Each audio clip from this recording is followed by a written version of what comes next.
Hello, good morning good morning good morning. অনেক দিন বাদে আজকে আমাদের রোববারের শুরুটা ম্যাথসের ক্লাস দিয়ে হচ্ছে। আগে মনে আছে, আগে একটা সময় ছিল যখন প্রতিদিন সকালবেলা একটা করে ক্লাসের রেকর্ড আসতো। তো আমি লাস্ট রিসেন্ট অনেক দিন রেকর্ড ক্লাস দিই না, আমি ক্লাস নিই সব লাইভই নিই।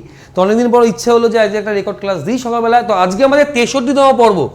আর সকালবেলার ক্লাস কিন্তু অনেক বড় ক্লাস যে হয় না তা তোমরা জানো। এটা বেসিক্যালি টপ 5 সেশন। আর তুমি যদি আমার টপ 5 সেশন আগের থেকে দেখে রাখো তা তুমি জানবে যে এই সেশনে আমরা পাঁচটা বাছাই করা প্রশ্ন করি। তোমরা একদম যারা নতুন আমাকে দেখছো আজকে বা প্রথম ওই রেকর্ড ক্লাস দেখছো, খাতা পেন নিয়ে বসবে, জবরদস্ত ক্লাস হয় এগুলো। এবং এই 5টা অঙ্ক কিন্তু আপকামিং সমস্ত পরীক্ষার জন্য ভীষণভাবে ইম্পর্টেন্ট। তো চলো শুরু করি। আমি সবাইকে আরও একবার জানাই, যেটা আমি রেগুলার জানাই, গুড মর্নিং, গুড নুন, good afternoon, good evening, good night. আমি তোমাদের অভিষেক স্যার। চলো এগোই আমরা। যদি আর পাশাপাশি এটা বলে রাখি, যদি আর প্রিভিয়াস ক্লাসগুলো তোমরা দেখতে চাও, তোমরা দেখবে একটা এই প্লেলিস্ট একটা ফোল্ডার আছে টপ কোয়েশ্চেন অন ম্যাথস এই নামে। তোমরা সেখানে গিয়ে কিন্তু প্রিভিয়াস ক্লাসগুলো সব দেখতে পারো। এবং আমি তো বলবো সবাই প্রিভিয়াস ক্লাসগুলো দেখে একদম খাতায় নোট করে নেবে। এই সেশনগুলো কিন্তু আমাদের 12-14 মিনিট 15 মিনিটের আশেপাশে হয়। তো এগোই আমরা ফার্স্ট কোয়েশ্চেন দিকে। এটা আমার গতকালের হোমওয়ার্ক ছিল। এই কোয়েশ্চেনটা গতকাল আমি দিয়েছিলাম, যে লাস্ট ক্লাস করেছিলাম। তো যেহেতু এটা রেকর্ড ক্লাস তুমি বুঝতে পারছো, তো আমি নাম এখানে পড়তে পারবো না কে কে অ্যান্সার দিয়েছো। আমরা কিন্তু আজকে আবার আমাদের একটা সময় দেখা হবে ম্যারাথন ক্লাসে লাইভে। তো দেখি এটা আমাদের ফার্স্ট কোয়েশ্চেন এই সেশনের কি বলছে। রবি's grandmother was 9 times older than him 16 বছর এগো, 16 years ago। তাহলে রবির বয়স তার রবির গ্র্যান্ডমাদার আজ থেকে 16 বছর আগে রবির নগুণ ছিল বলছে। এবং বলছে যে আজ থেকে 8 বছর পরে কত হবে? বলছে 3 গুণ হবে। তবে বলছে 8 বছর আগে ওদের মধ্যে রেশিও কি ছিল। ব্যাপারটা একটু গোলামেলে নাকি? বিষয়টা খুব সোজা। দেখো, 16 বছর আগে মানে আমি -16 লিখছি। তাহলে আগে তুমি গ্র্যান্ডমাদারকে লেখো, তারপর রবিকে লেখো। 8 বছর পরে মানে +8 লিখছি। এটা আমাকে কি বলেছে? এটা আমাকে বলেছে 8 বছর পর হবে 3 টাইমস। আমার থেকে চেয়েছে 8 বছর আগে কি ছিল। আর ধরো এখানটা আমি লিখলাম প্রেজেন্ট মানে অ্যাকচুয়ালি 0। এই জায়গাটা খুব মজার, বুঝলে? আচ্ছা, একটা জিনিস তুমি খেয়াল করে দেখো যে এখানে রবির গ্র্যান্ডমাদার 9 ছিল, এটা হচ্ছে প্রেজেন্ট, এটা প্রেজেন্ট। 9 থেকে 3 কমতে তো পারে না, বাড়বে। এই কমে যাচ্ছে কেন? কারণ রবির গ্র্যান্ডমাদার আর রবির মধ্যে এখানে যে অনুপাতের মধ্যে গ্যাপটা, এখানে একই গ্যাপ নেই। আমার প্রথম কাজ দুটোর গ্যাপকে সমান করা। গ্যাপকে কি করে সমান করব? আমরা গ্যাপকে সমান করার জন্য এখানে আছে গ্যাপ 8, এখানে গ্যাপ আছে 2। 8 আর 2কে সমান করা মানে 8 বানানো। তাহলে এটা যা আছে একে ধরবো না, আমরা এটা চেঞ্জ করে দেবো। এটাকে আমরা কি দিয়ে গুণ করবো? 4 দিয়ে। 3 4 12, 4 1 4। এবার তুমি খেয়াল করে দেখো, ওর গ্র্যান্ডমাদার যতটা বেড়েছে, 9 থেকে 12 হয়ে গেছে, মানে 3 ইউনিট বেড়েছে। রবিও দেখো 3 ইউনিট বেড়েছে। তাহলে both are increased by 3 unit.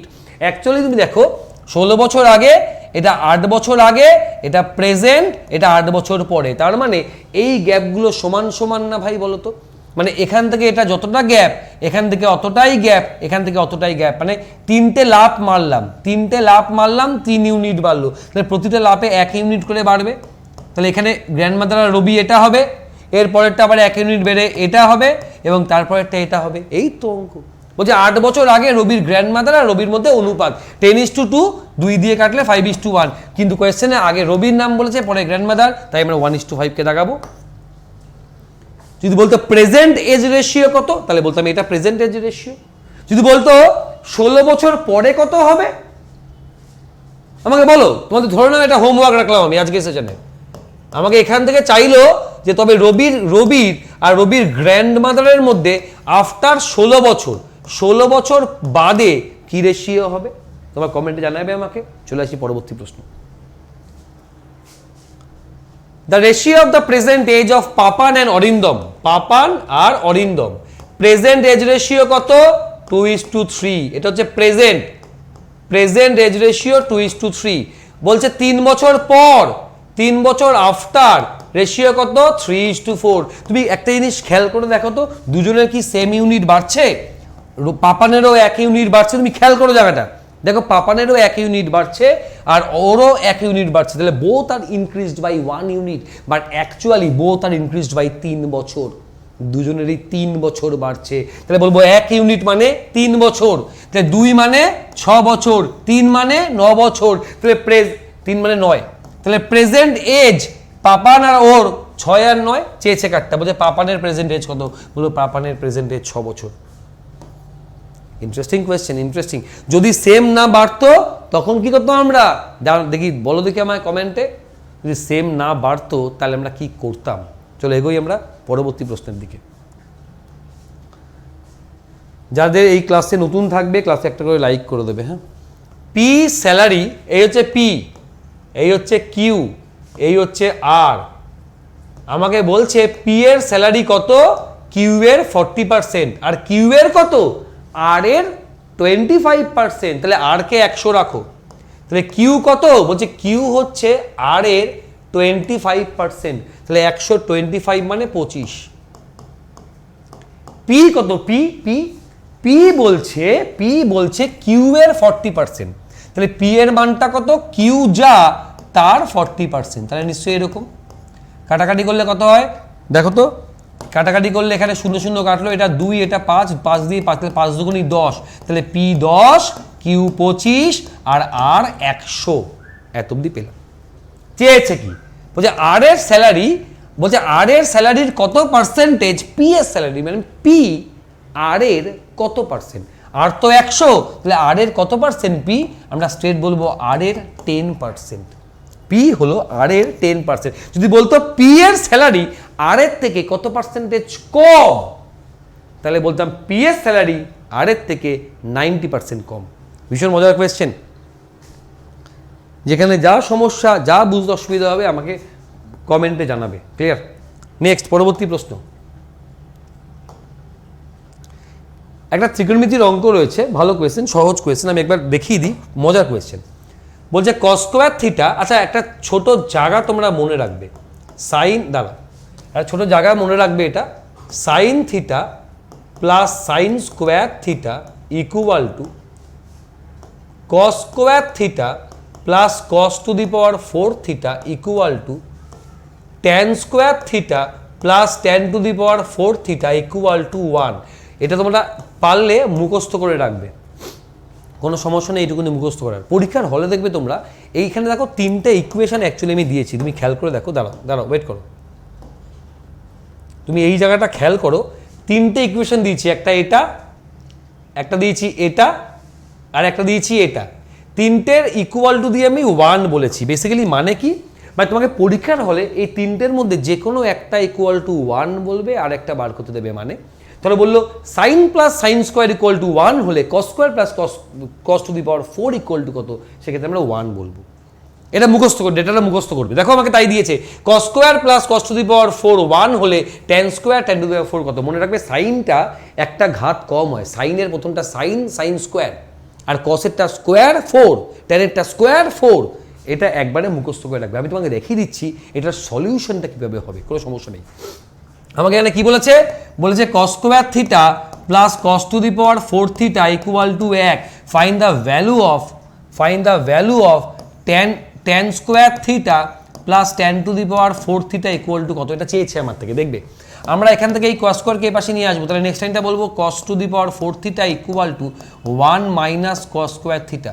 Next লাইনটা বলবো, আচ্ছা তুমি জানো কস টু দি পাওয়ার 4 মানে cos square into cos square equal two, এটা মানে হচ্ছে সাইন স্কোয়ার থিটা।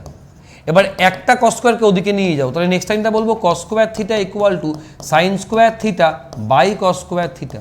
তারপর নেক্সট টাইমটা বলবো cos square theta equal to tan square theta. Fine, তাহলে পেলাম কস স্কোয়ার মানেই ট্যান স্কোয়ার, কস স্কোয়ার মানেই ট্যান স্কোয়ার। তাহলে ট্যান স্কোয়ারকে বলতে পারি আমরা কস স্কোয়ার থিটা, আর ট্যান টু দি পাওয়ার 4কে বলতে পারি cos to the power 4 theta.